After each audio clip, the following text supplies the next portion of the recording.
CBS 3 Eyewitness News at 11. A showdown in New Hampshire after Hillary and Barack were neck and neck all night. We now know who is the top Democratic vote getter, while John McCain takes the top Republican spot. Good evening, I'm Larry Mendte. A night of comebacks in the campaign for the White House. Candidates and voters keep things interesting for presidential hopefuls in the New Hampshire primary.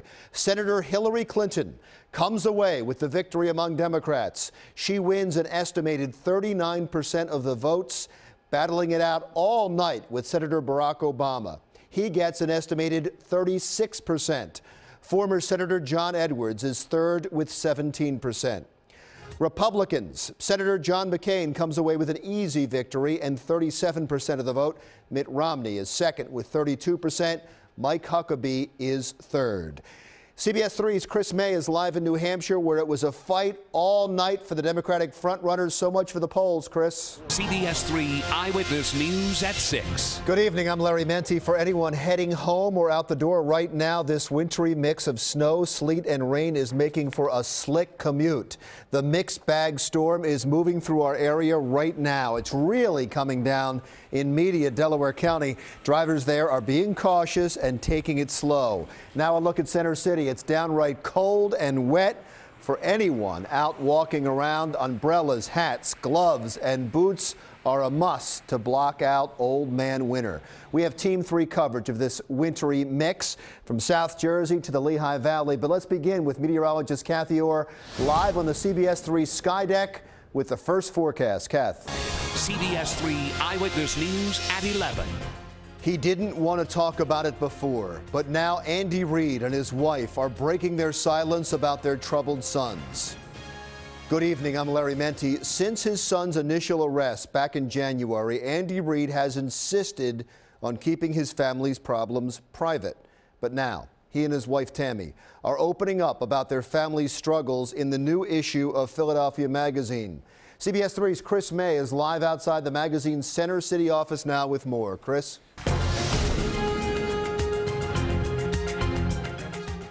Breaking news, we have a massive chemical fire in South Jersey. Flames and thick black smoke are pouring from a chemical storage tank that was struck by lightning. This is in West Deptford, right across the Delaware River from the Navy Yard. It is the Sunoco refinery on Route 130 in West Deptford, Gloucester County. We have a spokesperson on the phone right now from Sunoco. Gerald Davis, thank you very much for joining us. How did this start? Well, it was Let's talk about what's burning right now, because people in the area, I'm sure, are concerned when they hear chemical fire. Is there any danger to people living in the area? No. Are you letting this burn at this point? We're watching the video from Chopper 3, and the firefighters seem to be keeping their distance. Are you just making sure it doesn't spread? And, sir, just one last question. We're very surprised at the fact that a lightning strike can cause this at a refinery. We thought there'd be safety precautions. Are there none around these tankers to protect them from lightning strikes? We're going to continue our coverage right now. As you know, we have Walt Hunter at the scene. Let's update you on the situation, though. 2 narcotics officers were serving a warrant in the Frankfurt section of Philadelphia on the 2000 block of East Orthodox Street. As they were approaching the door, shots were fired through the door. Both of the officers were hit. We are told one was hit in the leg, one was hit in the hip and leg.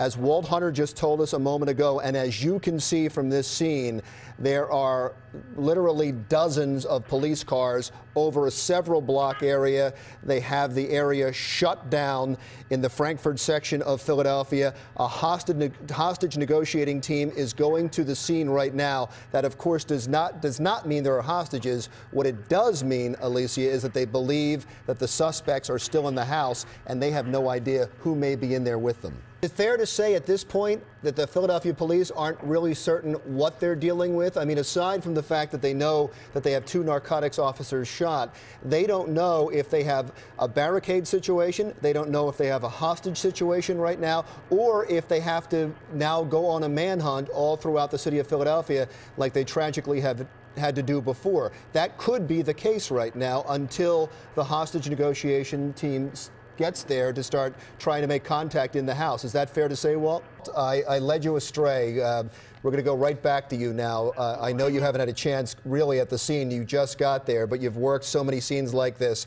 And as you look around, we're looking from the air, and of course it's dark out there. Everything is well lit from this area, but I'm understanding right now that we have a description of the suspect. He is a black male, mid-20s, 5'10", wearing a 3/4 long black jacket with a white shirt underneath. Now, we're being told by police we are not sure at this point if he is still in the house or if he escaped. I was telling you that information the moment I was getting it in my ears, so I hope you got the description.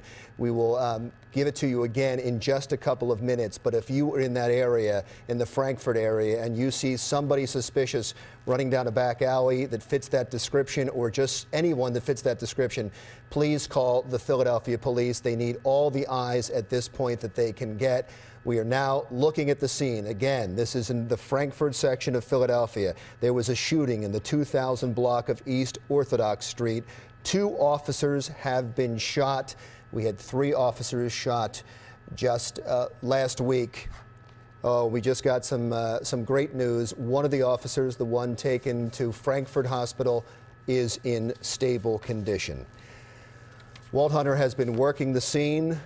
He told us a moment ago that the hostage negotiating team is pulling up, and when they pull up, they will be able to try and negotiate to see if there is anyone in the house. Now, as we've said several times, just because it's an officer in the leg and in the hip, the other one hit an officer in the leg. One of the officers is at Temple Hospital. We're not sure how that officer is doing right now, but we did get good news from Angela Russell just minutes ago that the officer that was taken to Frankfurt Hospital is in stable condition. As a matter of fact, Walt, as he showed up, he was talking on the cell phone. You know who he was calling. He was calling his family to say, "I'm okay." And that is, in this kind of situation, that is the best phone call a family can get, Walt. It is a mess. It's widespread. It's a mess all over the place, but we want to get right to the worst of it. Let's go to CBS 3's Jamie Smith. He's on the phone right now, live in South Philadelphia, near the scene of that chain reaction crash. Jamie.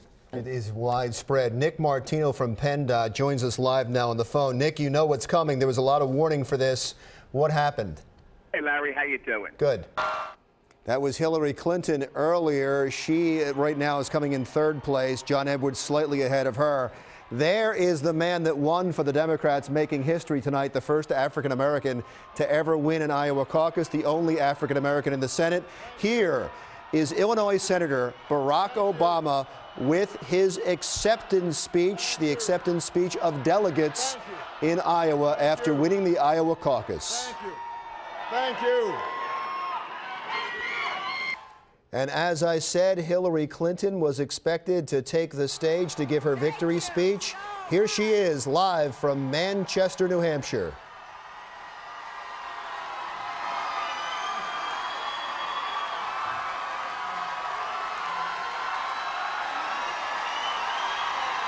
And there is her daughter and the former president, Bill Clinton. Bill Clinton, the comeback kid, winning in New Hampshire after finishing 3rd in Iowa 16 years ago. Hillary Clinton finishes 3rd in Iowa, and now she's the winner tonight in New Hampshire. Thank you. Thank you. The Philadelphia skyline could soon change dramatically. This, what you're looking at, is a live picture from our camera at Campbell's Field. Now developers plan to add that, the American Commerce Center. And this is to scale. It would be by far the tallest building in Philadelphia. Look at it next to the Comcast health officials building. Say the Sunoco refinery fire in Gloucester County is not a hazard, but they are asking residents in the immediate area to stay inside with windows and doors shut. That is just as a precaution. We have live Team 3 coverage of the refinery fire in West Deptford. Todd Quinones explains what effect this has on residents. But we're going to begin with Jamie Smith, live with details on the 4-alarm blaze. Now, live, CBS 3 Eyewitness News at 11. Tonight, 2 Philadelphia police officers are shot in the line of duty. That's 5 officers gunned down in the last 3 weeks. It's very difficult to imagine how these officers are going to be able to continue to do their job under the circumstances.